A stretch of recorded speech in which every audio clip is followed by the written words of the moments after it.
So, good morning, everyone. We're here live on our last webinar for the Young Learners and Teams Week.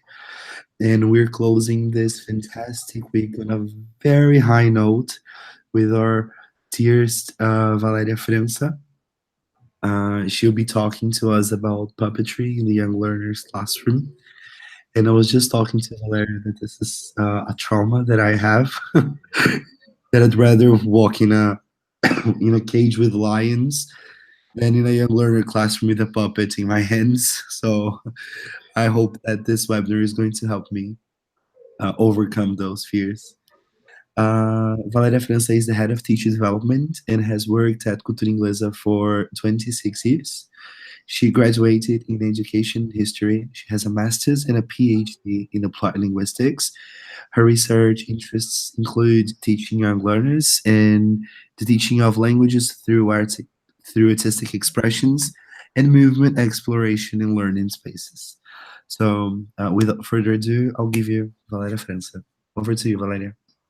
Thank you very much for the very kind introduction, Eduardo, and thank you all for joining us this morning and for the last week as well, for the Young Learner and Teens Week. It's always very important for us to share and find a way of learning new things and sharing our experiences, and it makes our practice all the much more rich as well. So this morning I'm going to talk to you a little bit about how we can use puppets in the classroom. I'm going to look at a few ideas with you. I'm also going to show you a couple of things. Let's see how it goes, because I'm going to be going from slides to the video and see if I manage to handle the technology well. If anything goes wrong, I know Eduardo is there to save me. So the trauma Eduardo has with puppets might be sort of similar to the fear I have of whenever we're doing something live and using technology, something doesn't go right. So we have different fears and different traumas, I suppose. But okay, so let's talk a little bit about using puppets in the classroom. I don't know how many of you watching have already had the chance to use them. I hope you have. I hope on the whole the experience has been good. As anything we do in class, especially when we're working with young learners, we know that things can go wrong. And so maybe it wasn't necessarily the puppets which created the trauma, but the situation would have happened anyway. It's just something we need to bear in mind, because when we work with young learners, anything can happen. It's true that when we're working with puppets, which allows for mediation in the classroom, and it's a number of different types of mediation, and we'll talk about that as well, that we do open ourselves up to a little bit more risk. But then I think, if you go into a younger learner classroom, there are a number of challenges involved rather than risks. So, it's nice to try. So I'm going to now go on to the slides. Bear with me and let me know if you can actually see the slides rather than see me. I hope you can. Just beginning with a nice little image of puppets. We often associate the idea of puppets with puppets which we can manipulate, or hand or glove puppets. But in actual fact, puppets there are a variety of puppets, and even sort of an action toy such as Spider-Man can be a really good puppet. I will tell you a story about a child who used an action toy as a puppet, as a mediator, in a little while. But I'd like to begin focusing on this quotation. Fayley McDermott and Julian Crouch are theatre directors, and they work a lot with puppetry in the shows they create. puppetry is a huge part of the work they do. They do a lot of improvisation work and a lot of movement theatre as well, and use a lot of puppets. So they've become specialists in the use of puppetry in the theatre context. And then you're going to say, but Valeria, why are you bringing the theatre context to our classroom? Because I think there are a number of similarities between what an actor or a puppeteer does on stage and what we're trying to do when we bring a puppet into the classroom. Okay, so I think what Failing and Julian are talking about here is that the moment we agree collectively that we are going to enter a realm of make-believe, or we're going to go into a space where we suspend reality for a moment and we create a new reality, if we do this collectively, it will work. So they're talking about the audience and the players, the actors. And I think this is very much the same in terms of ourselves as teachers and our learners. Okay. Normally for young learners, especially very young learners, this ability to go from reality to make believe is very, very, it's a quick process for them. Those of you who have children or who work with very young learners know how easy it is to bring in a character to tell a story, and immediately that character becomes real. As we grow older, we begin to rely much more on the concrete experience, what we actually see is what we believe, our ability to suspend, to go into a situation in which there is something which is slightly different from reality. It's much more difficult for us, but for children it's very easy. So if we manage to bring the puppet into the classroom with a context, with a story which they believe in, they will immediately accept that puppet as something which is real. And then this is when the magic begins in the classroom.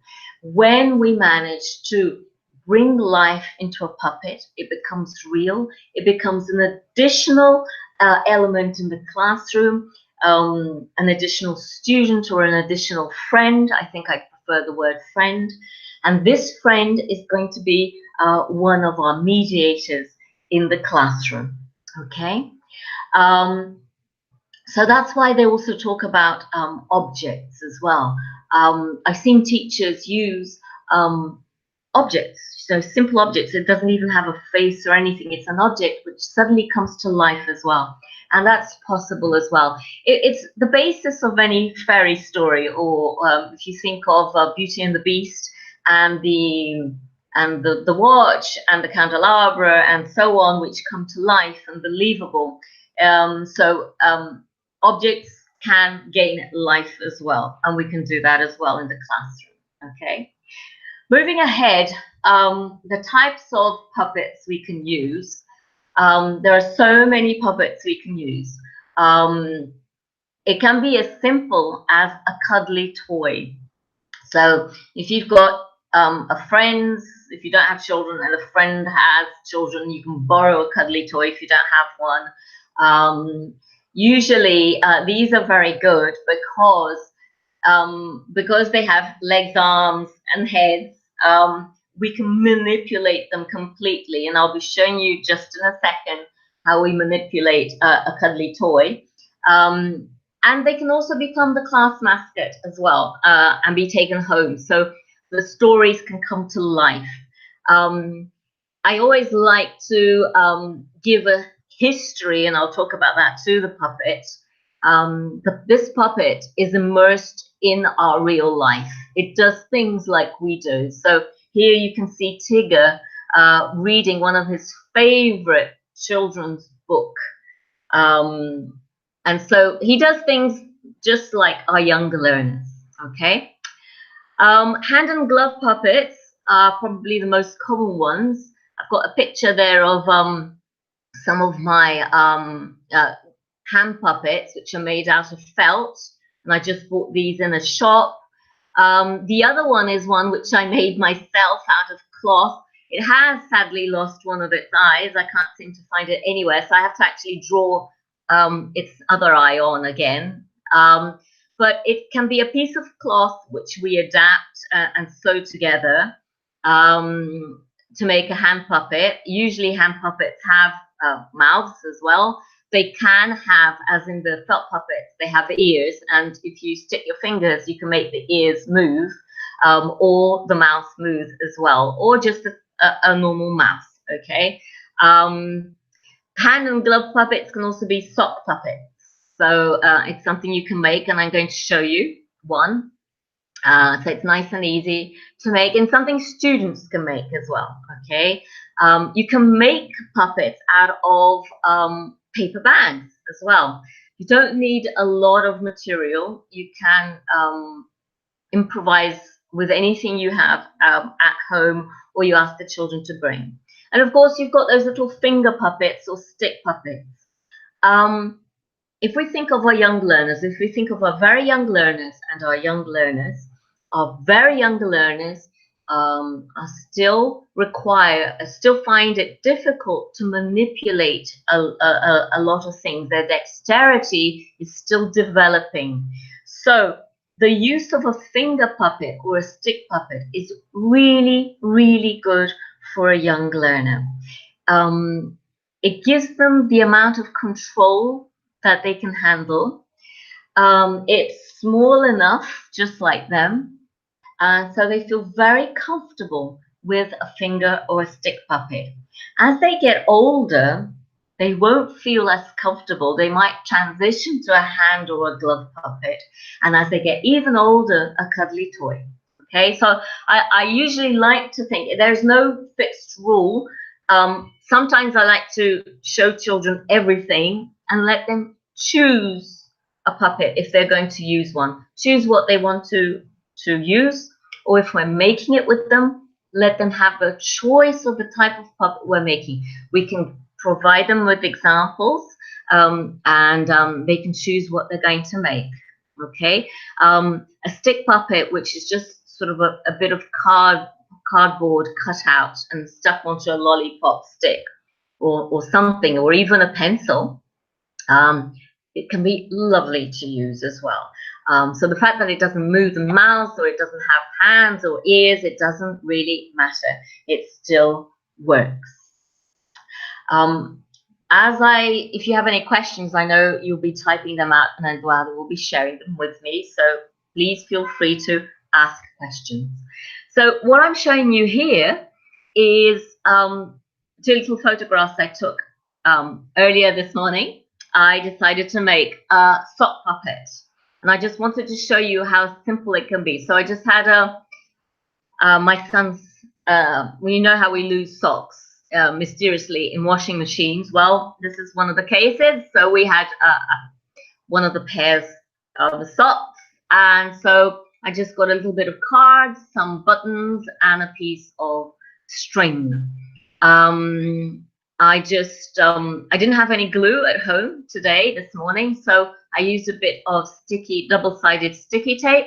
So I managed to glue the card to create the mouth of the puppet. I sewed the buttons to make the eyes, and I just, put the string together to make a little bit of hair. This is very simple to make. You can make it in class with the children. Again, I don't think it's suitable for very young learners, because they will find it difficult to cut things out, to sew, and so on. So you can also think of using a sock puppet for younger learners. Ask them to bring in white socks, because with a white sock, you can just paint things on, and they can just put their hands through it and pretend there is a mouth. I'm going to show that to you in a second. If you're feeling really adventurous, you can make papier-mâché puppets. Now, this is very elaborate. It takes time. So it might be something you might consider doing as part of a project rather than your ordinary day-to-day lessons, okay? But you can make it easily just mixing equal amounts of water and flour. You make your sort of papier-mâché paste. And then basically you just get anything you want to use. So it can be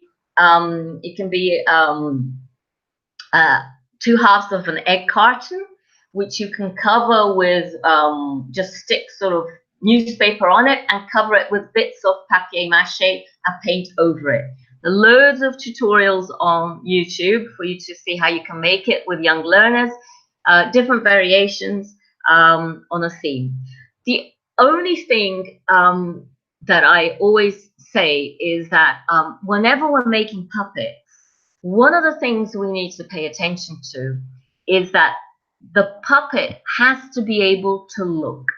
I did a puppeteering course at the London School of Puppetry, and one of the things that they made us do was to make the puppets and ensure that it actually was able to look, or at least give direction to it. So how can you make it look or give direction? You either add eyes or you add a nose. There are 2 ways of giving direction to a puppet, okay? I am now going to go back to the video just to show you this sock puppet which I just made. So I'm going to interrupt the screen sharing, okay? And I wonder if you can see here the sock puppet I made. Can you see it? Yes. Right? So here's the puppet.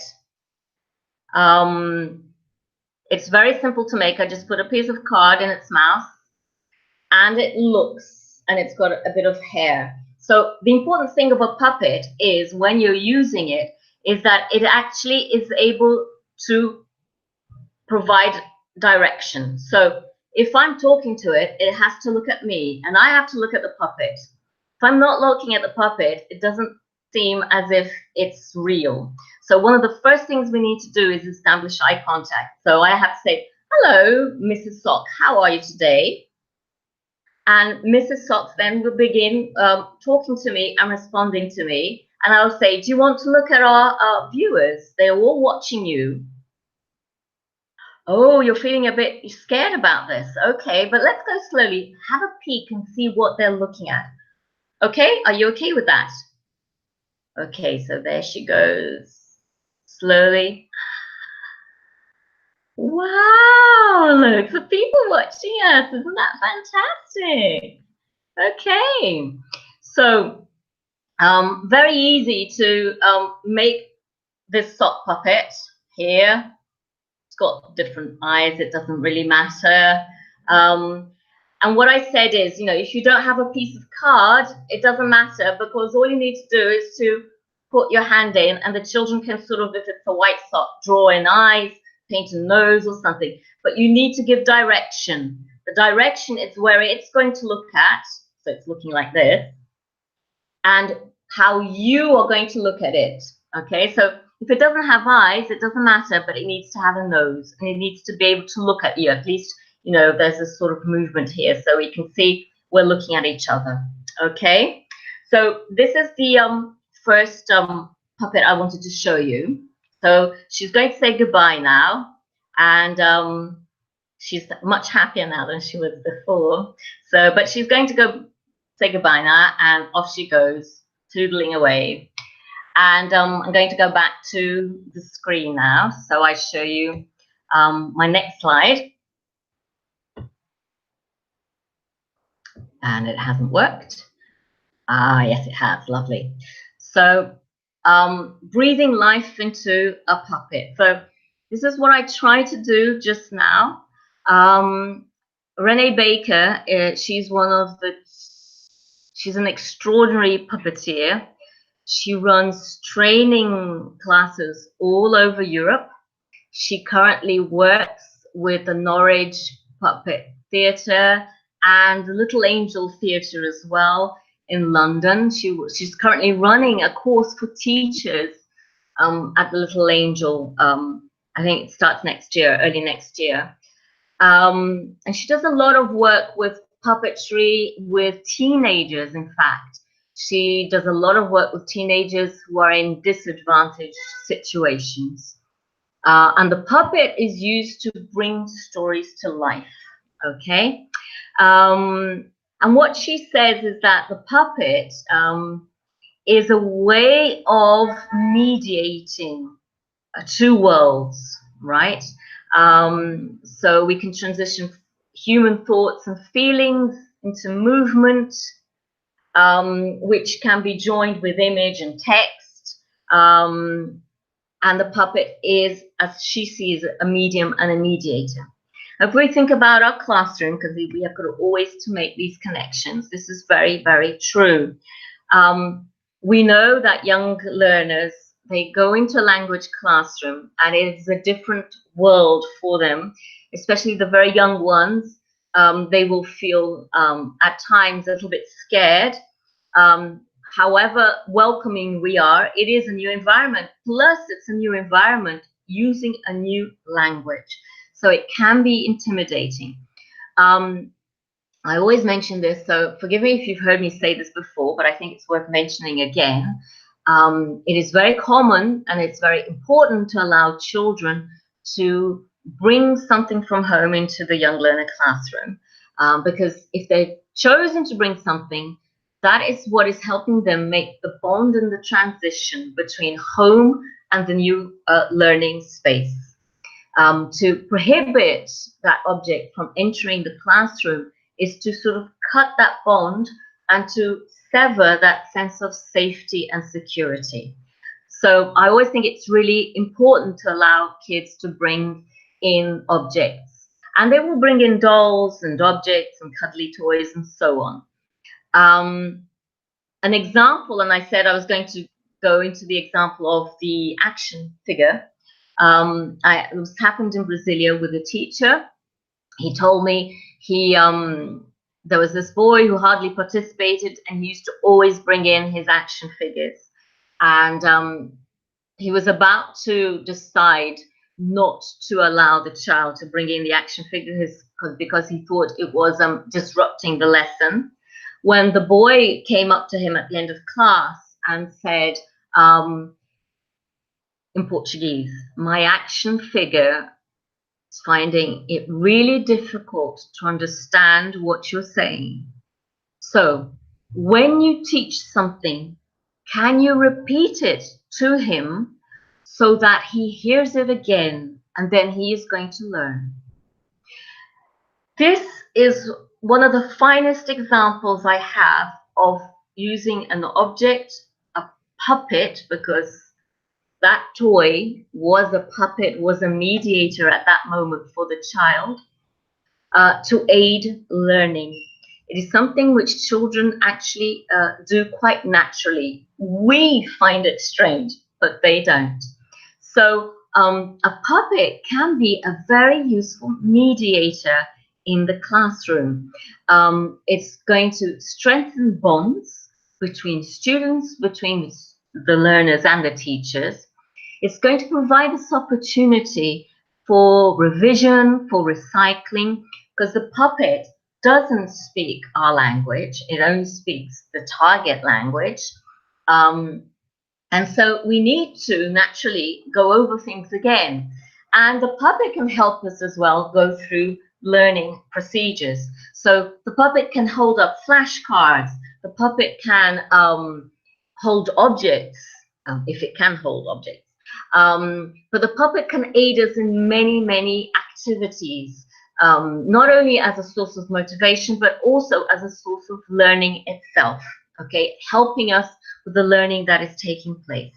So this idea of mediation, which is an idea which comes a lot from research into young learners, especially the work done by Winnicott in terms of the importance of bonding and the importance of allowing mediation to happen with young learners.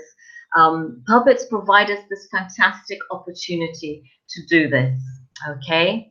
And so at this moment, I'm going to go back I'm going to go back to our online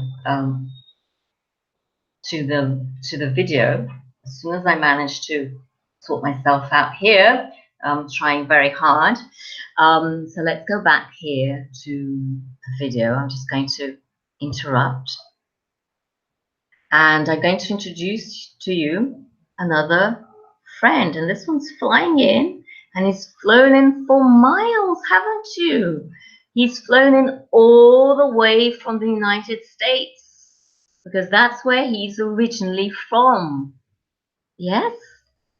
Okay, right. And so he wants to show you a little bit of some of the things he can do. So he can fly, beat his wings. He can talk to us. He can feel a little bit sad as well, and I can cuddle him. Okay. Children will normally like to stroke your puppets, right? That's very nice, isn't it? He can also wiggle his ears, but I can't right at the moment wiggle his ears, but he can actually wiggle his ears. So the puppets can do loads of things. The important thing is that the puppet has a life history, right? He comes from somewhere, or she comes from somewhere, or it comes from somewhere. You will notice actually I usually define, if it's a he or she, but it's an animal, so it can be an it as well. There's no problem whatsoever. But the thing is to, when we breathe life into it, to make sure that it exists. So I often tell teachers, when a puppet has joined us, we can't simply remove it from our hands and thrust it into a box, because, children will get very sad about that. They really will, because, you've breathed life into it. It exists. It has a story. It's worked with you for a whole lesson, and then you just chuck it out. Well, that's not very nice. So I think the puppets don't like that, do you? No, they don't. And neither do we. And we don't want to do that, and especially the children. Okay. One of the things puppeteers often tell you is that whenever you're working with the puppets, make sure you have a base from which to work on. So with hand puppets, it's much easier because you've got, the length of your hand, so you can pop up your elbow somewhere, and the puppet can actually make eye contact with you because it's at the same level of your eye. If you're sitting on the floor, you can pop up your elbow on your knees, so that gives you extra help. Or you can just work from the basis of a table or something, okay? But basically what we're trying to do is to make sure it has a basis from which to work, because for you as a teacher, it will be much easier to manipulate a puppet if you give it a basis, okay? So you can see what I'm doing with my hand here, right? I'm providing against my arm sort of a base, and this gives me control over the puppet, and this is really important. So I can move it about, I can make it move, we can look at each other, okay? I can flap its wings. So this makes life much easier for us as teachers when we're using a puppet, because otherwise, did you see? It's much more difficult. There is a beauty in the restraint of movement. The puppet doesn't have to be bouncy all over. I mean, it could be a bouncy puppet, okay? Depending what type of animal it is. If it's a frog, it would be really nice. This is a bird. It's much more graceful. So breathing life into a puppet means also thinking, what is it? How does it behave? How does it move?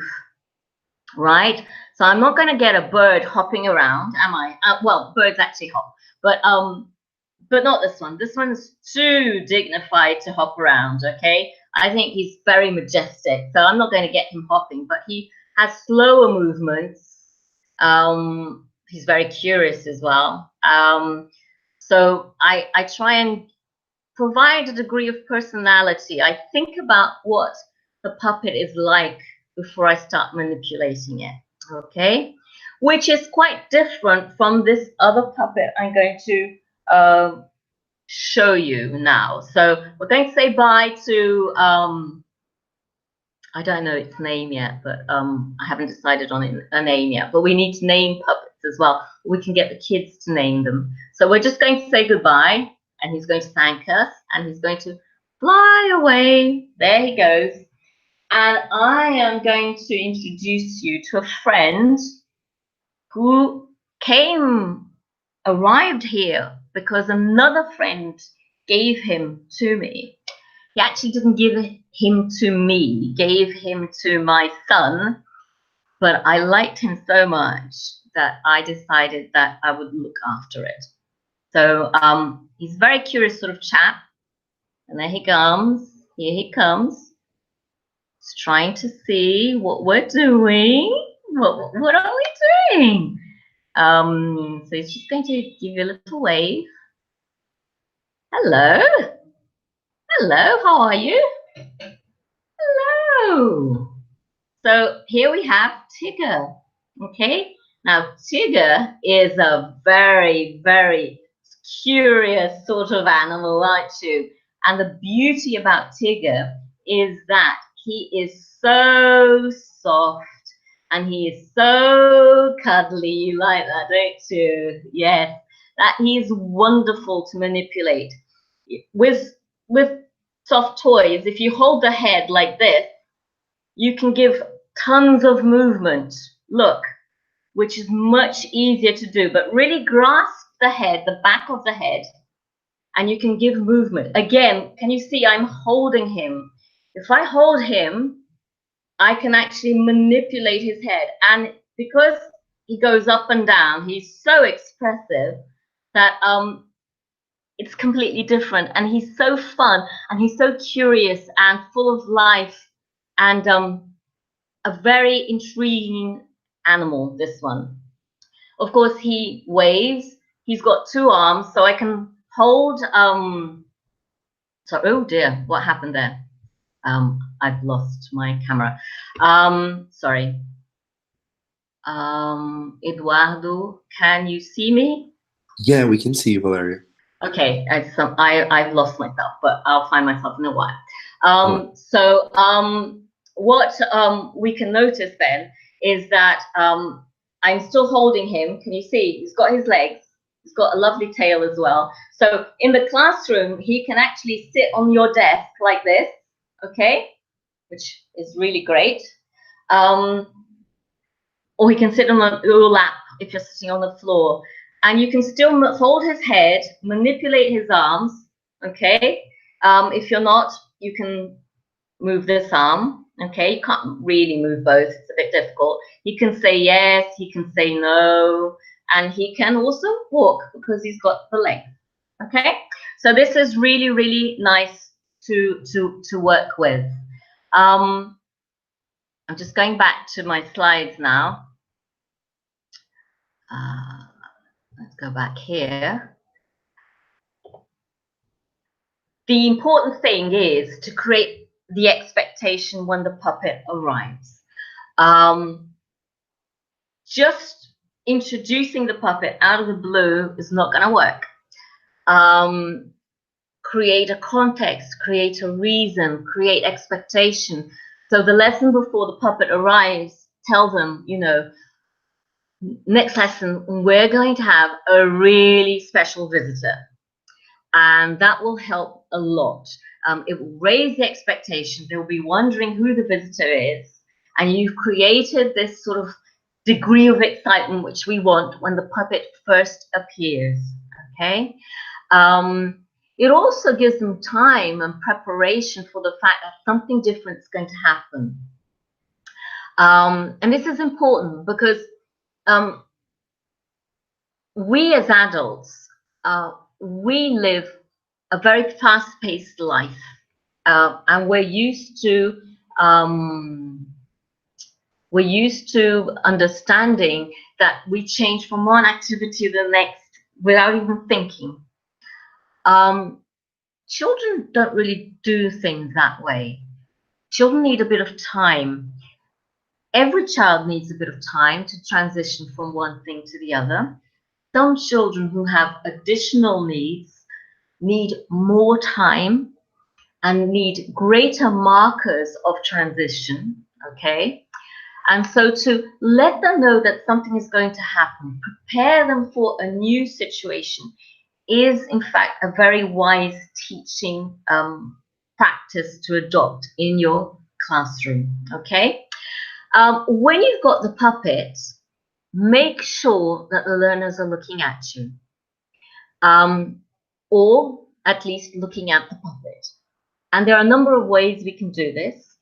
If they're looking at you, if you've got them in a circle and they're looking at you and they're looking at the puppet, there's absolutely no need for you to raise your voice. What I've generally found is that once the excitement dies, or you know, the puppet has appeared and they, you know, there is a level of excitement. But if we begin lowering our voices, we begin engaging them into the world of the puppet. So it is a good idea to lower voices, get them to sit closer to you. Okay, there's no need to sit in a huge circle far away. They can bunch up closer to you. Use your voice and your actions to get their attention, and you can do that through the puppet. So I always tell teachers, you know, if you're going to use a puppet, rehearse in front of a mirror. Find out who your puppet is.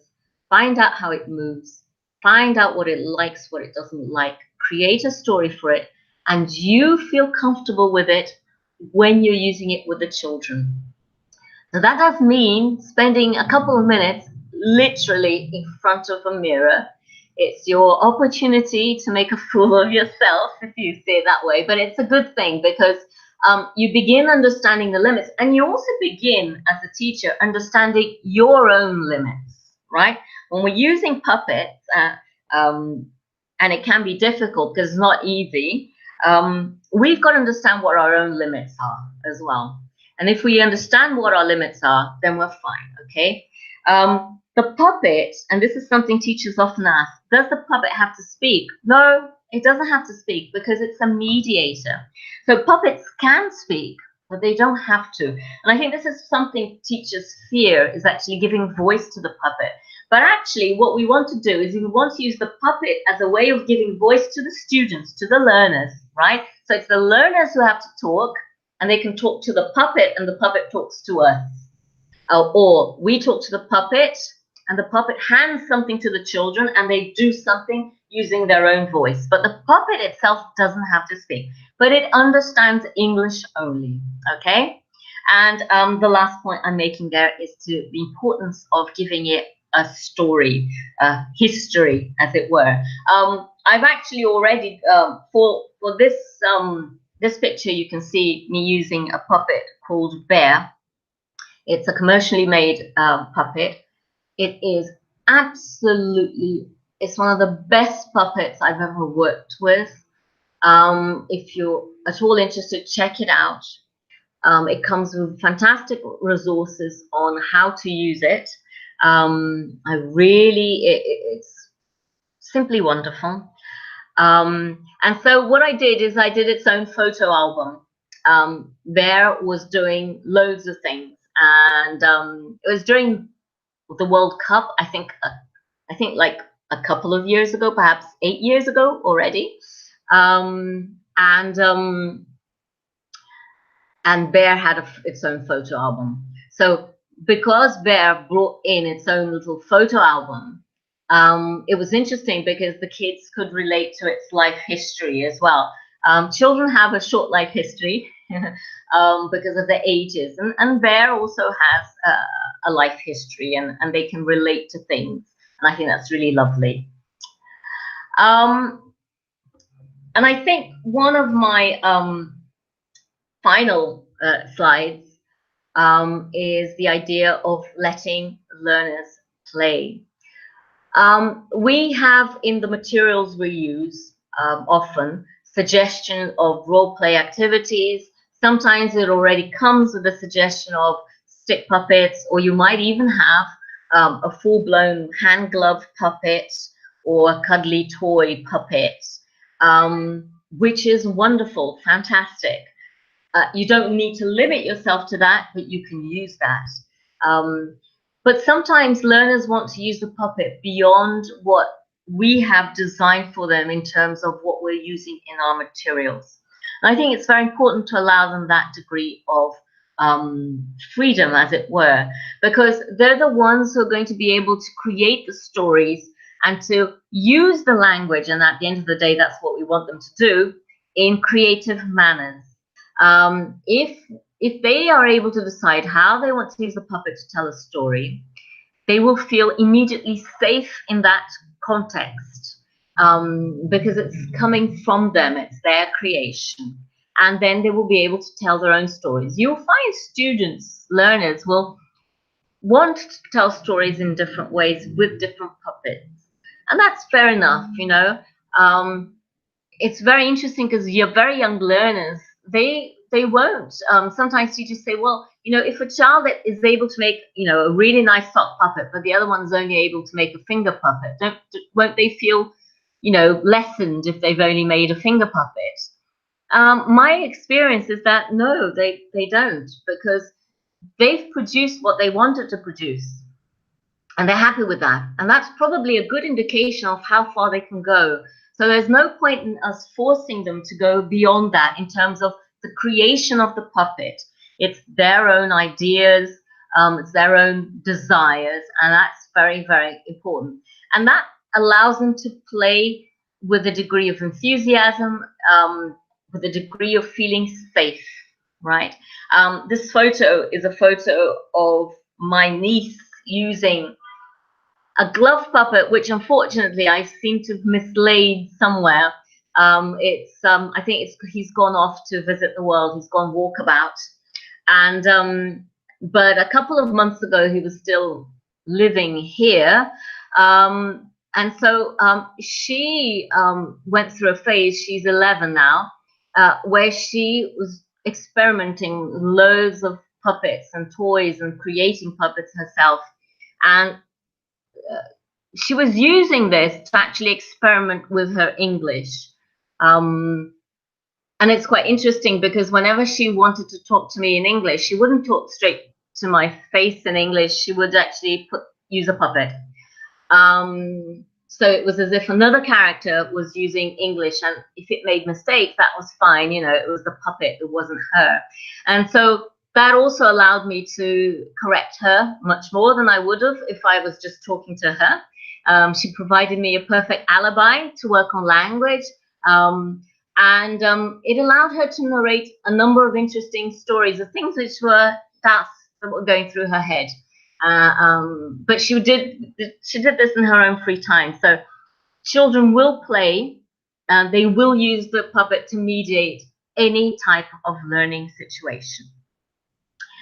Well, I'm going to go back now to the video, because I think that was the last slide I wanted to show you. And if we go back to the video now, I'll be able to, whoops, something's gone funny here. I'm going to just go back to the video so we can actually see each other. And I wonder if you have any questions or anything you'd like to ask Eduardo.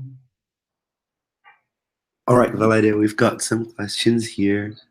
Just before we go to the questions, it was amazing. It was fantastic. Thank you very much for sharing your knowledge with us. And all the questions I had, you answered them. So it was brilliant. It was really brilliant. There is just one thing that I would like to ask. When you mentioned about the voice, the puppets don't need to speak. Mm-hmm. But if they do, how do your puppets usually speak? I mean, and how do you do that?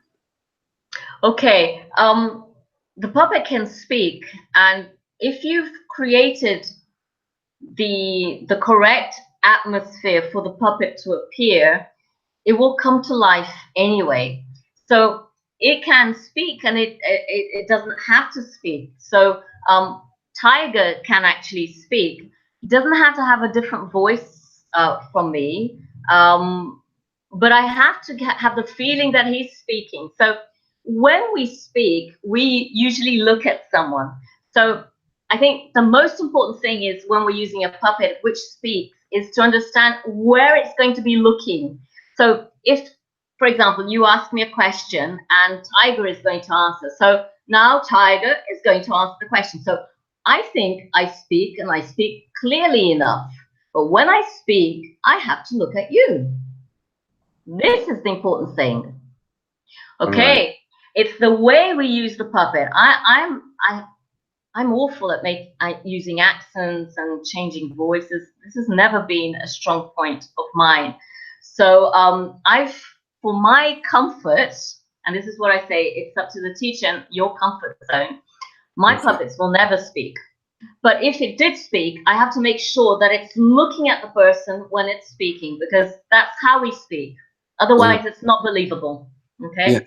And what, just by the way you demonstrated now, like while Tiger was speaking, like I was looking at him, not at you.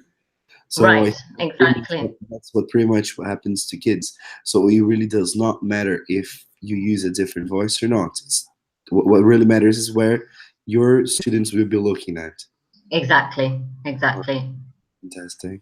Okay, we've got two questions from the YouTube Mm-hmm. participants. The first one is, um, Alessandra asked, "Do you use puppets in every class, or you use puppets for specific moments? How does that work for you?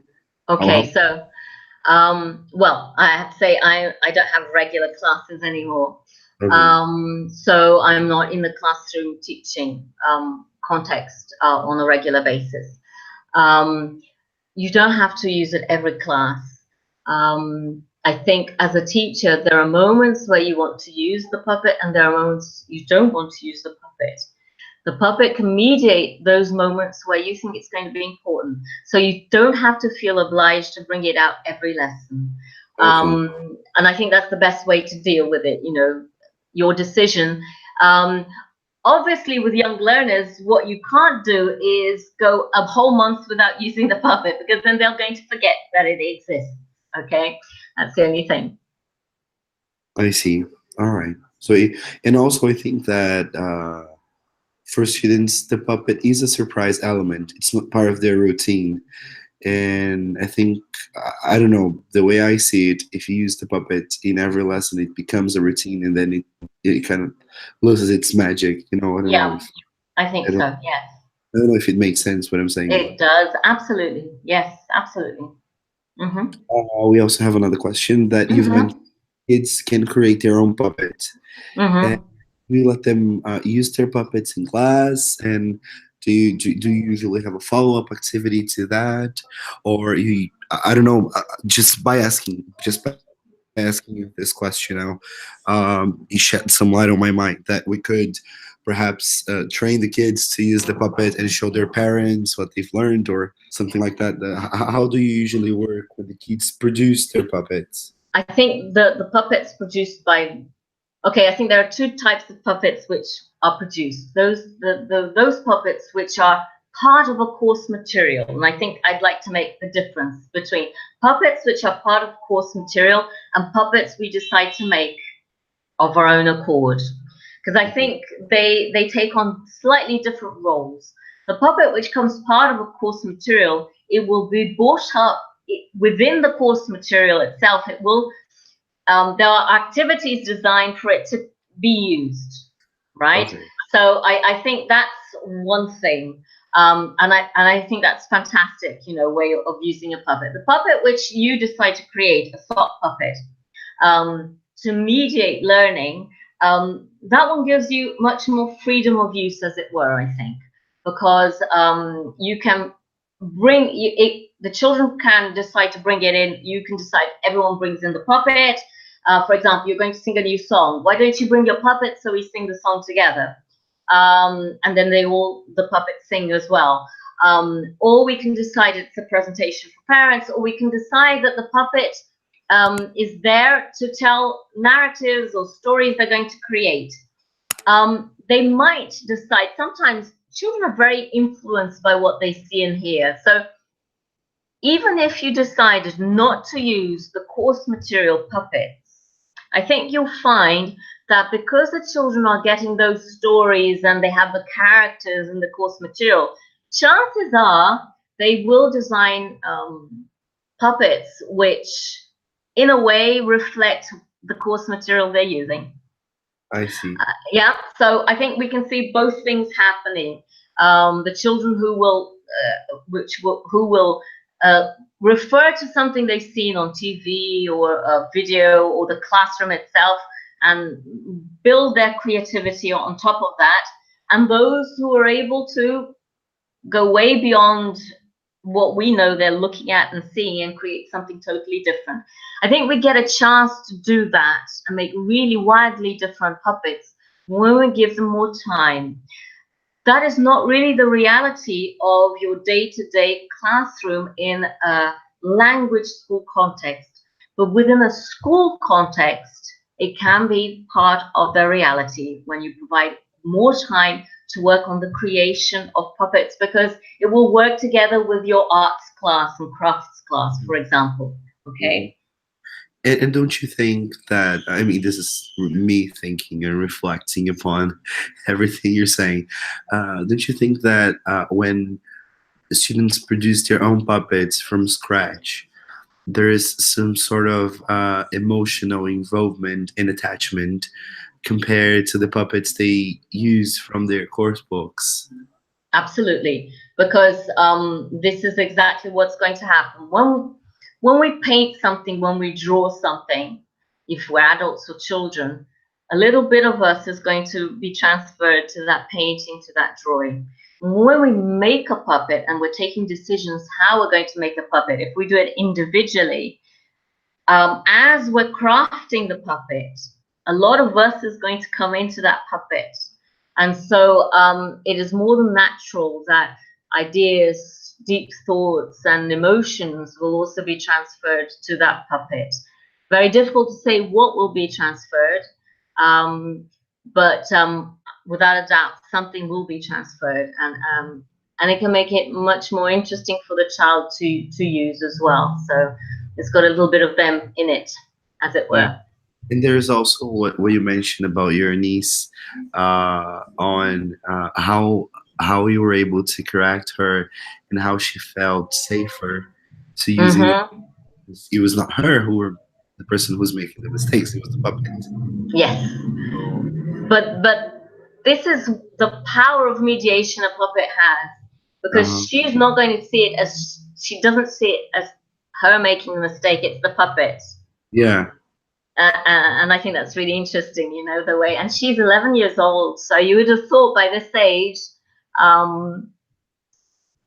there is a complete awareness that it is a puppet, and it's. But at the same time, it's good to, you know, let the puppet take the blame, as it were, for something. definitely, definitely. It was fantastic, Valeria. Thank you very much for your time, for being with us on a Sunday morning. Uh, so before we wrap it up, I would like to talk a little bit about the certificates for this session. I'll be sharing my screen so people can actually see the link. So just doing that in a second. Oh, just hold on. There we go. So this is the link for the certificate, bit.ly/Brelt Week 2018 certificate, all lowercase letters. Certificates will be awarded only to those who attended this webinar live. So the link will be actually open for the next 30 minutes. And in case you're watching this session recorded later, unfortunately, you will not be awarded a certificate. And this is the very end of our Young Learners Week. So we would like to thank all the incredible speakers we've had. We would like to thank all the participants who attended the sessions. We'd like to thank also all the speakers through the Instagram stories. We have a selection on our Instagram profile with practical tips that you can watch. We've had stories throughout the week with fantastic professionals as well. So if you're interested in looking for more practical tips other than the amazing tips Valéria gave us in this webinar, you just go to our Instagram profile. And in 2 weeks, we'll be posting a handbook of the Young Learner Week, which will contain reflections on the webinars from the keynote speakers, as well as articles from the guest speakers, and other articles that people submitted on our call for papers. So stay tuned for more news. Thank you very much, Valeria. Have a fantastic Thank day. you. You all as well. Have a lovely Sunday. Thank you, guys. Bye bye.